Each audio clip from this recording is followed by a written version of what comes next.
Greetings everyone, this is Tanya at I Love Iodine. This week's presentation is on mullein. Before we get started, a disclaimer. I am not responsible for any injuries or illnesses that result from your actions. You are responsible to do your own research and most importantly, use your common sense. This information is brought to you solely as an educational guide with the best of intentions. It is imperative to always properly identify a plant before you even touch it, let alone consume it. Make sure it is a safe plant for touching or safe plant for eating. Do not consume anything if you don't know what it is. There are deadly plants out there. There's also plants that can cause very serious skin reactions as well. Use this information along with quality field guides, other reliable sources, and or a knowledgeable forager to assist you. Mullein. They might call it common mullein or the great mullein. There's other types of mullein out there. There's a moth mullein, just as an example, that grows in the region. I'm in the eastern United States. That's the area that I focus on. But this plant is definitely found throughout the United States. I've seen it in Colorado. It is a non-native from Europe. It's going to flower in the second year. It's a biennial. It's going to flower June through September. It's going to vary depending on where you are. The Latin name of this one is Verbascum thapsus. It's in the Figwort family, and I'm going to try the family name here, Scrophulariaceae. I may have thrown in some syllables. I may not have added them correctly, but you can read it there. Just check it out if you want. You can learn how to pronounce it, I'm sure, better than I. Anyway, on the left-hand side here, we have a first-year plant. It's going to be low-growing to the ground, basal rosette. It's going to have grayish-green leaves, a little bit grayer in the center, as you got those hairy leaves. Very fine hairs. They are not sticky. They are not sharp. They're not thorny. Nothing like that. If you rub them on your skin, they might give a little rosy glow in the cheeks. Historically, they said maybe that was what some of them were used for, to give a little bit of coloring to the cheeks. Anyway, in the second year, it's going to bolt up. It's going to have a stalk. The stalk can branch at the top. You can have multiple flower heads, not uncommon to see. We're going to have 5-petaled yellow flowers, but those oftentimes they're not going to expand out into a showy fashion. They're going to kind of stay closed around itself. You'll see that in the pictures and when we go out back where I've thrown some seeds a few years ago. We have 2 second-year plants growing out back for us to be able to see. It is June 7th of 2022. That way you'll see what it looks like about this time. There's one, it's almost as tall. Well, it's actually not as tall as me. It's about 6 foot. And the other one's about 3 foot. But both of them are second year. As they see this with this plant, there are a lot of hairs. They're very fine. It's a fuzzy one. Very cool. And we're going to talk about how we can use this medicinally. But firstly, we're going to look at some of the first year plants so we can see. What's interesting about this one, it's doing okay in the slit, in the pretty decent soil here. But we're going to see it actually does a lot better if it grows on gravel, rocks, ledges, anywhere other things aren't doing so well. This is going to do really well. It actually thrives in very poor soils. So you might find it growing along roadsides, on hillsides, and you'll oftentimes see a lot of it. This is a close-up of a second-year plant, and as we see the flowers, they're very beautiful. There's some fine hairs on the flowers as well.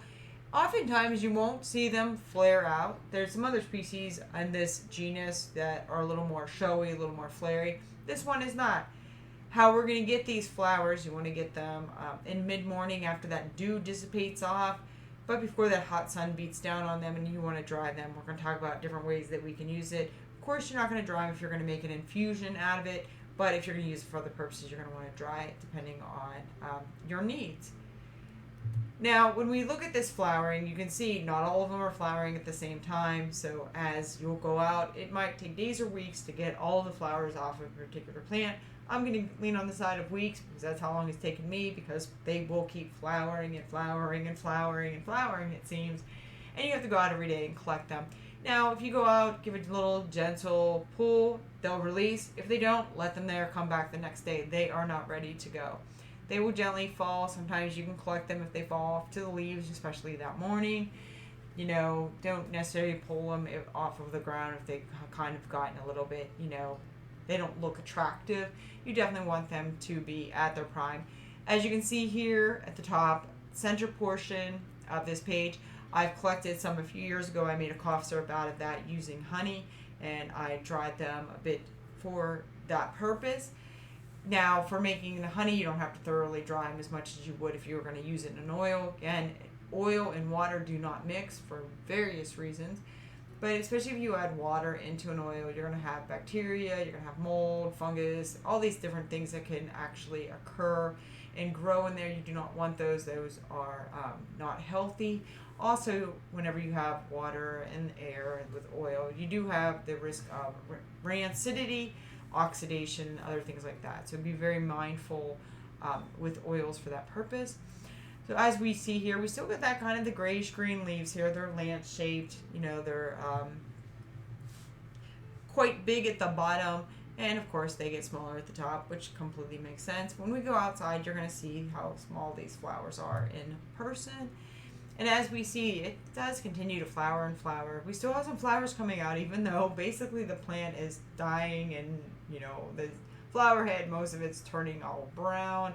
And this bee is still trying to get any little bit of nourishment, any bit of pollen that it can possibly get from those existing flowers. So how are we going to use this plant? Well, we're going to use the leaves and the flowers, and also the size we talked. It can get up to 8 feet, 6 feet, generally speaking, but you'll see some variability there. But it's not, you can definitely see it being 8 feet. I've definitely seen it. Medicinally, what we're going to do is an infusion. You might hear it called as a tea. That's not technically the correct term, but that's how we understand it. We're going to use those leaves and those flowers. Again, you don't have to dry those flowers out if you're going to use it as an infusion because you're adding water to it anyway. And that's going to help with coughs, congestion, asthma, bronchitis because it does have expectorant properties. It is a demulcent. It has antispasmodic properties. It's also a diuretic, so it's going to help with kidney issues and kidney infections. A poultice can be made out of those leaves, and that's going to help with ulcers, tumors, and hemorrhoids. They used to call hemorrhoids piles, so you'll see that in the literature. Now, if we were going to make a oil out of it for our ears, it's very common for mullein to be used for that, alone or in combination with garlic. You'll even find this sold in health food stores. Even Whole Foods used to carry it. I don't know if they still do or not. I know a lot has changed there over the years. But anyway, you'll see it, and you can make it yourself. Do an oil infusion. That's something you can definitely check out in a different video on how to do an oil infusion. But it's also used historically for making cough syrups. Typically, the flowers are the preferred to be added for the cough syrups, but leaves could be also used as well. You're going to infuse, this is how I do it, the flowers in honey on a sunny windowsill. You kind of want that heat to kind of let that go into there. And let it sit for months. Start it in the summertime, and then you have that remedy for, December when you might get a viral infection or a cough or something like that. Take a little bit. Also, you could take a little bit every day, a little bit of raw local honey every day with a little bit of mullein in there. Definitely good for the immune system. The stalks have been used in Ayurvedic medicine. I'm not exactly sure how, but it's been listed in the literature that they've been used for cramps, fevers, and migraines. You can do your research on that. Other uses, they use the seeds, not saying they, whoever they are, as a narcotic fish poison. So there are compounds in it like rotenone. It also serves as a pesticide and insecticide. Basically, throw seeds in there. It's going to stupefy the fish, makes them easier to catch. I'm not saying that's the ethical thing to do, but in times of need, in a survival situation, you got to do what you got to do. But if you're fishing for sport, this is obviously not the way you're going to be fishing, okay? But depending on what your situation is, you may need to use this for that purpose. The stalk, you can dry it, of course, before you would make a torch out of it. And there's different things that you could add to it, resins and waxes to make that more long lasting. Definitely you can check into that for, how you can use this plant in bushcraft. Again, this plant has antiseptic, antibacterial, antitumor, anti-inflammatory properties. It's also mucilaginous. A little bit of a warning, the leaves contain coumarin, which is moderately toxic to the liver and the kidneys. Keep in mind, coumarin is also in cassia cinnamon. People put that all over their cinnamon toast. So be mindful, don't use too much of cassia cinnamon. Maybe you might want to check into a safer cinnamon like Ceylon cinnamon, which is a true cinnamon. A little more expensive, but worth it because you have a low coumarin content in that. I want to read a little bit about this plant in the Peterson book. It's a wild medicinal book you might find in your local bookstore. Maybe you have one already. This is what it states about it. It's a biennial. We've already discussed that. Very hairy. They refer to it as flannel-like. I can definitely concur with that. It's definitely fuzzy, very soft. The flowers are yellow and tight, long spikes. True. Where found? Poor soils, absolutely. You'll find it in better soils too, but it won't grow as well. They call it an alien. I would prefer to call it a non-native or an introduced species. A little nicer sounding, I don't know. A roadside weed, yes, that is a truth. But you can also make sure that you grow it in an area maybe where you are, in your yard or along your driveway. If you have gravel, it'll probably do really well there.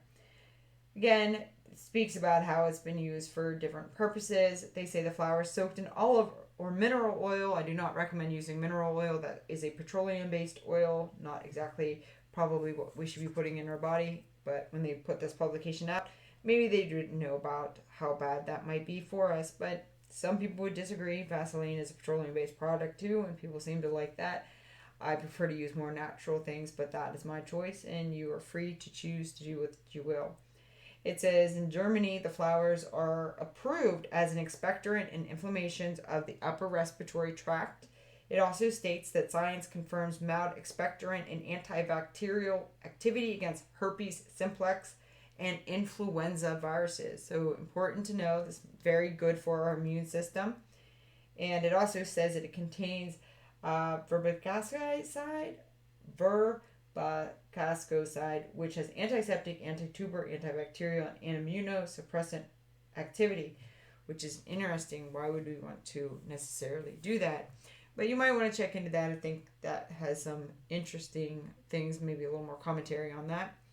Anyway, definitely check this plant out. It's a really nice one, and it might be growing where you live. Let's go outside and check it out in my backyard. I hope this helps with your identification of mullein. I think this is a really great medicinal. It has a lot of great properties, and we can use it to help our immune system.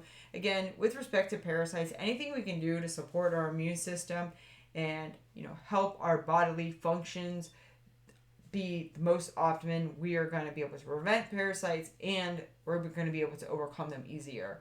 Parasites thrive in especially a weakened host, so we need to strengthen the host, us being the host in this instance, because that is how we can fight off parasites and keep them at bay, and it also gives a better chance of fighting any existing infections that we may have. That said, let's go outside. Greetings everyone. I am now out here in my backyard. We are going to look at the left hand side. We have a mullein that's about 6 feet tall, second year, and on the right hand side there's one about 3 foot, maybe 3.5 foot, not doing as well. The one growing where it's actually taller, it's more of a rockier soil over alongside the house, and it's doing better. And this is not even a very sunny location, because the sun has to come over the side of this porch. It's in a little enclosed porch, and over there the soil is actually a little richer, and it's not doing as well. So it's really interesting to see the difference. As we look at these flowers are ready to be pulled. It is about 10:30 in the morning, so it's really it's a cool day, so I'm not concerned about the sun. As we can see, the one just fell off. I'm going to come out here with 2 hands so I can actually capture those. I don't mind if some fall to the ground. It's absolutely fine. But I do want to be capturing those, and I want them to dry.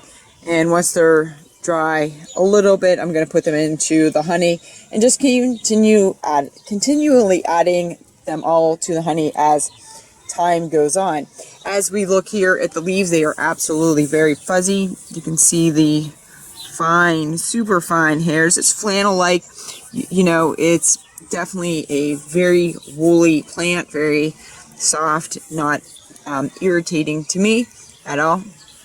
As we see the way the leaves come down, they kind of clasp in a way that it makes a kind of a wing that does taper off, and then as these come down to where the leaves are attaching, very firmly attached, very strong leaves, very pronounced mid vein there. As you can see on the other side, you can definitely see the venation very clearly.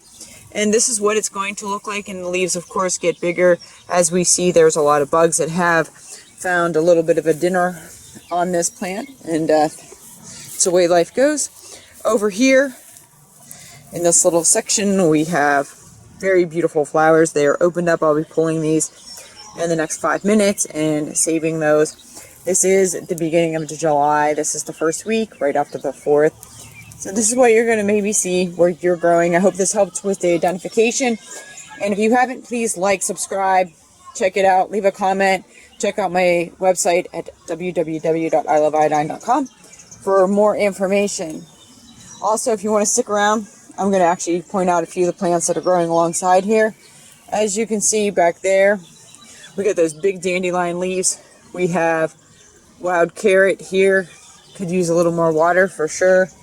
We have more wild carrot. Be careful foraging for carrot. The lookalikes are quite deadly, poisonous, including the water hemlocks and poison hemlock and many other things like false parsley, etc.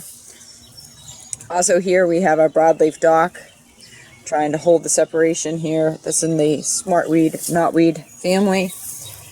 We also have down here some violet leaves. Here we have a sulfur cinquefoil. I love those flowers, but this isn't really kind of closed up today. But I love the pale yellow and the brighter yellow center. We have some goldenrod here. Eastern daisy, fleabane there. Let's see, I think there's some, oh, down there we have some yellow wood sorrel growing as well. And in the back, if you see the purple flowers growing, that's actually self-hill growing. That's in the mint family. They call it hill, all self-hill, either way. Here we have some false buckwheat. It's a black bindweed growing. More of the dandelion leaves, more violet leaves, some little first-year carrots growing, a little bit of a second-year carrot, more of the broadleaf dock. Wish it was yellow docks. I need to bring some seeds in. Here we have a burdock. They're not in the same family. Burdock, broadleaf dock, different family, similar name. Both are useful, but they are different. We have some yellowwood sorrel. We got lamb's quarter growing through there. More carrots. This is a lady sum. It's a type of smartweed. The black bindweed growing through there. As you can see the flowers on this false buckwheat. I don't mind it. Violet leaves, dock leaves, lamb's quarter, more violets. So just so much interesting things growing along here as well. I hope that helped with the identification. I hope that it also helped seeing the mullein and with the other plants to get an idea of how it looks growing in a basically a natural environment. Alright, well, peace and love, everybody. Hope you enjoyed the video. Take care.